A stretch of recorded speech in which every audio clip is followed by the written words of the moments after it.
The flash movie जो कि DC comics के अंदर होने वाले फ्लैश पॉइंट कॉमिक्स की एडाप्टेशन होने वाली थी, जो कि मेरी नज़र में डीसी के अंदर होने वाला one of the best event है जिसको आप आसानी से पढ़ सकते हैं और समझ सकते हैं। तो ये एक ऐसी मूवी होने वाली थी जिसका मुझे बहुत ज़्यादा बेसब्री से इंतज़ार था, और इस बात को हम काफ़ी अच्छे तरीके से जान चुके हैं कि अब डीसी का एक नया चेहरा हमारे सामने आगे फ्यूचर में आने वाला है, जो कि डीसीयू के नाम से होगा, जिसके सारी की सारी चीज़ें देख रेख जो कर रहे हैं वो हमारे जेम्स गन कर रहे हैं। तो द फ्लैश मूवी इस हवाले से बहुत ज़्यादा इंपॉर्टेंट मूवी बन गई थी, जो कि जैक स्नाइडर की यूनिवर्स की आप कह सकते हैं कि आखिरी मूवी हो सकती थी, जिसको हमारे पास यहाँ पे डायरेक्टर एंडी मशेडी ने जो है डायरेक्ट किया है। और इस पूरी की पूरी मूवी को देखने के बाद मैं ये ज़रूर कहूँगा कि मैं इस मूवी से जो चीज़ें एक्सपेक्ट करके गया था मुझे वो तो देखने को नहीं मिली, लेकिन उससे कहीं ज़्यादा मुझे कुछ बहुत बढ़िया देखने को मिला। सो गाइस, दिस इज पीट टाइगर और आज की इस वीडियो में मैं आपके साथ करने वाला हूँ द फ्लैश का स्पॉइलर फ्री रिव्यू। तो चलिए बिना किसी और बात के फौरन से अपनी आज की इस वीडियो को स्टार्ट करते हैं।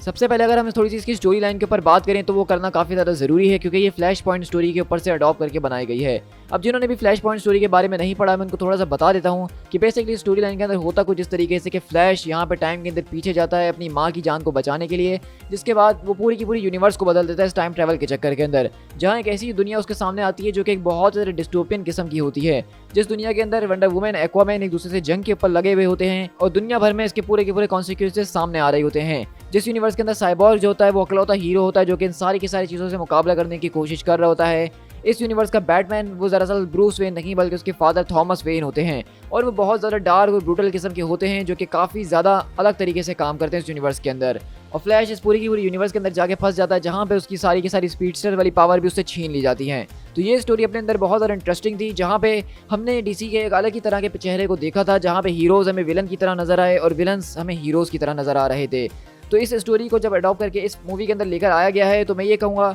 कि इसके अंदर जो भी कोई चेंजेस की गई हैं वो करना ज़रूरी थी। मतलब सीधा का सीधा फ्लैश पॉइंट वाला इवेंट अगर वो दिखा देते तो वो बहुत ही ज़्यादा ऊपर बजट से उनके चले जाता।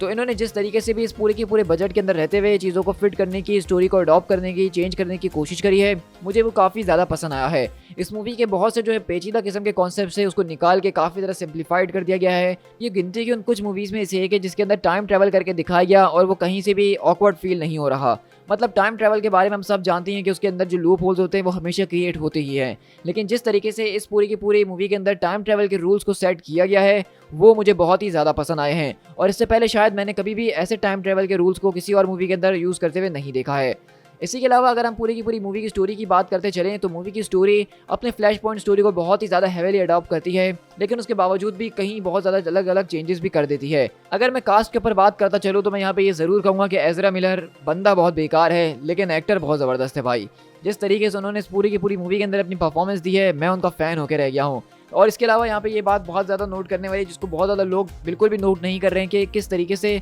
एज़रा मिलर यहाँ पे अपने दो अलग अलग रूप को जो है प्ले कर रहे थे, जहाँ पे उनका एक नॉर्मल फ्लैश का रूप था और नॉर्मल उनका एक पास सेल्फ जो कि 18 साल का एक यंग सा लड़का था जो कि एज़रा मिलर से भी कहीं ज़्यादा एक्साइटेड और कूल बनने की कोशिश कर रहा था। तो ये दोनों के दोनों रोल को एक साथ देखते हैं कि किस तरीके से एज़रा मिलर लेके साथ चल रहे हैं, तो सच में उनकी एक्टिंग की दाद देनी ही पड़ेगी। उन्होंने इस पूरी की पूरी मूवी को अपने कंधों के ऊपर उठाए रखा था और इसके ट्रेलर्स को देख के मुझे ऐसा फील हो रहा था कि इसके अंदर हमें बैटमैन नजर आने वाले हैं, वो भी दो हमें सुपर गर्ल नजर आने वाली है। तो ऐसा ना हो कि ये पूरी की पूरी मूवी के अंदर फ्लैश जो है वो फ्लैश नजर ही ना आ रहा हो, लेकिन ऐसा बिल्कुल भी नहीं हुआ। ये मूवी शुरू से लेकर आखिर तक आपको फ्लैश की ही मूवी फील होगी और बाकी सारे के सारे कैरेक्टर्स उनका जितना रोल होना चाहिए उनको उतना ही रोल दिया गया है। इसी के अलावा अगर हमने यहाँ बैटमैन का जिक्र कर ही लिया है तो मैं यहाँ पे अपने बेन एफ्लेक और माइकल कीटन दोनों बैटमैन की तारीफ करना चाहूँगा कि भाई बैटमैन तो मेरे ख्याल से आज तक कोई ऐसा बना ही नहीं जिसकी हमें कोई बुराई करने को मिली हो। मतलब हर बैटमैन अपने लिहाज से बहुत ज़्यादा परफेक्ट होता है और माइकल कीटन वाले बैटमैन को खासकर इतने टाइम के बाद दोबारा बड़ी स्क्रीन पे देखना वो सच में एक ऐसी फील थी जो कि कभी हम फैंस ने सोची भी नहीं थी।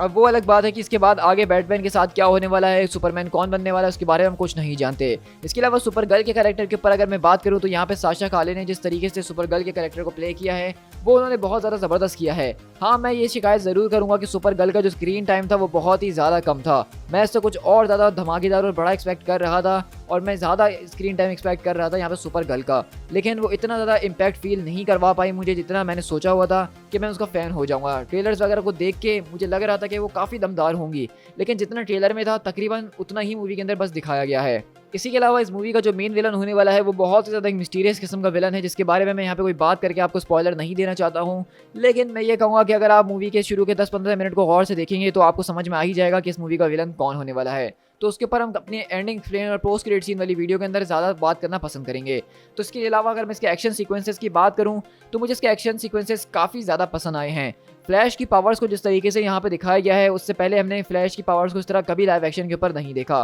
खासकर मूवीज़ के अंदर, जहाँ पे वो अपने ज़बरदस्त तरीके की फेजिंग पावर को इस्तेमाल करता है, अपना इन्फिनाइट पंच इस्तेमाल करता है, अपना साइक्लोन वाली पावर्स को इस्तेमाल करता है। तो यहाँ पे फ्लैश ऐसा लग रहा था कि वो काफ़ी ज़्यादा हार्डकोर हो चुका है, वो अपनी पावर्स को बेहतर तरीके से समझ चुका है, वो स्पीड फोर्स को एक्सेस कर पा रहा था और उसने जिस तरीके से अपनी सारी की सारी चीज़ों को दिखाया स्क्रीन के ऊपर, तो ऐसा फील हो रहा था कि फ्लैश का कैरेक्टर बहुत ज़्यादा डेवलप हो चुका है जस्टिस लीग के बाद से ही। लेकिन मैं यहाँ पे एक शिकायत ज़रूर करना चाहूँगा और वो CGI की है। यहाँ पे CGI जो है वो बहुत ही ज़्यादा जो है कार्टूनिश फील हो रही थी बहुत ज़्यादा इंपॉर्टेंट जगहों के ऊपर, और मुझे ऐसा समझ में नहीं आ रहा। अब इनके डायरेक्टर और प्रोड्यूसर्स का ऐसा कहना है कि जो CGI को हम कार्टूनिश समझ रहे हैं उसको ऑन पर्पस ऐसा रखा गया है। अब इसके पीछे की क्या लॉजिक है वो मुझे कुछ समझ में नहीं आई, लेकिन कभी कभार स्क्रीन पे देखना इतनी बड़ी बहुत ज़्यादा ऑकवर्ड फील हो रहा था कि सारे के सारे कैरेक्टर कार्टूनिश तरह के नजर आ रहे थे। इसके अलावा अगर मैं फ्लैश के सूट की बात करूँ तो फ्लैश का सूट भी मुझे कोई इतना ज़्यादा पसंद नहीं आया। ट्रेलर के अंदर भी जब मैंने इसके ऊपर बात करी थी तो मेरी मिक्स्ड फीलिंग्स थी और मूवी को देखने के बाद भी मेरी काफ़ी मिक्स्ड फीलिंग्स है। जो फ्लैश का इससे पहले वाला कॉस्ट्यूम था जो कि रगड़ किस्म का था, टूटा फूटा सा तारों से जुड़ा हुआ,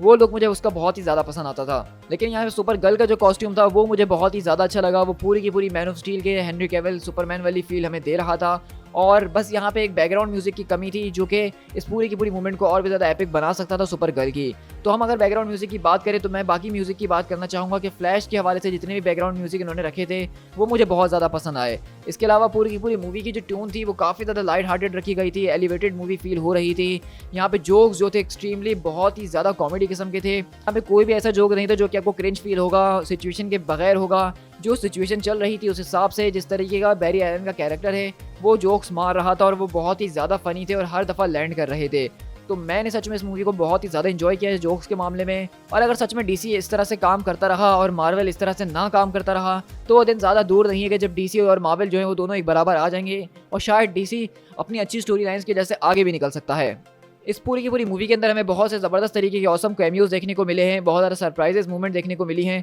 तो इस मूवी को आप बहुत ज़्यादा गौर से देखिएगा। इस मूवी के अंदर छोटी छोटी डिटेल्स के ऊपर भी बहुत ही ज़्यादा गौर किया गया और इसकी ये बात मुझे काफ़ी ज़्यादा पसंद आ रही है। फ्लैश मूवी मेरी नज़र में एक बहुत ही ज़्यादा परफेक्ट किस्म की मूवी थी जो कि फ्लैश के कैरेक्टर को लाइव एक्शन मूवी के अंदर हमारे सामने बहुत बढ़िया तरीके से लाती है, जहाँ पे हमने फ्लैश की सारी पावर्स को, उसकी पूरे के पूरे ओरिजिन को बहुत ही ज़्यादा सटल वे में जाना और हमें समझ में आई है कि क्यों आखिरकार फ्लैश जो है वो one of the most powerful DC का कैरेक्टर माना जाता है। इसके अलावा इस मूवी की स्टोरी लाइन जो है फ्लैश पॉइंट के ऊपर हेवीली बेस्ड कर दी थी, लेकिन उसके बावजूद भी जो लोग उसकी स्टोरी लाइन को पढ़कर आए थे उनको भी यहाँ पे कुछ ऐसे ट्विस्ट देखने को मिले जो कि उन्होंने एक्सपेक्ट नहीं किए होंगे। मूवी के अंदर फैन सर्विस जो है वो बहुत ही ज़्यादा टॉप नॉच किस्म की गई है। ऐसे ज़बरदस्त तरीके के मोमेंट्स और कैमियोज आपको देखने को मिलेंगे जो आपका दिन बना के रख देंगे। मूवी का बैकग्राउंड म्यूजिक, एक्शन सीक्वेंसेस बहुत ज़्यादा कमाल के हैं। सिर्फ यहाँ पे जो थोड़ी सी कमी है इस मूवी के अंदर वो CGI की है, जिसको वो और ज़्यादा बेहतर कर सकते थे। लेकिन ओवरऑल अगर देखा जाए तो फ्लैश मूवी बहुत ही ज़्यादा बढ़िया तरीके से जैक स्नाइडर की लेगेसी को ख़त्म करते हुए एक नई लेगेसी को शुरू करने की कोशिश करती है। अब वो नई लेगेसी किस डायरेक्शन में जाएगी और उसका क्या फ्यूचर होने वाला है वो हमें ज़्यादा इस मूवी के अंदर हिंट करके नहीं बताया गया है। So guys with that being said मैं इस वीडियो को यहीं पर रैप अप करता हूँ। आई होप कि आपको ये वीडियो काफ़ी ज़्यादा पसंद आई होगी। तो अगर आपको ये वीडियो पसंद आई है तो उसको अपने दोस्तों के साथ शेयर ज़रूर कीजिएगा और कमेंट डाउन करके अपना रिव्यू ज़रूर मेरे साथ शेयर कीजिएगा। साथ साथ मेरे चैनल को सब्सक्राइब कर लीजिएगा इस तरह की ऑसम वीडियोज़ को चैनल पर एंजॉय करने के लिए। So guys this is Speed Tiger, मिलते हैं अपनी किसी और वीडियो के साथ। Till then thank you so much.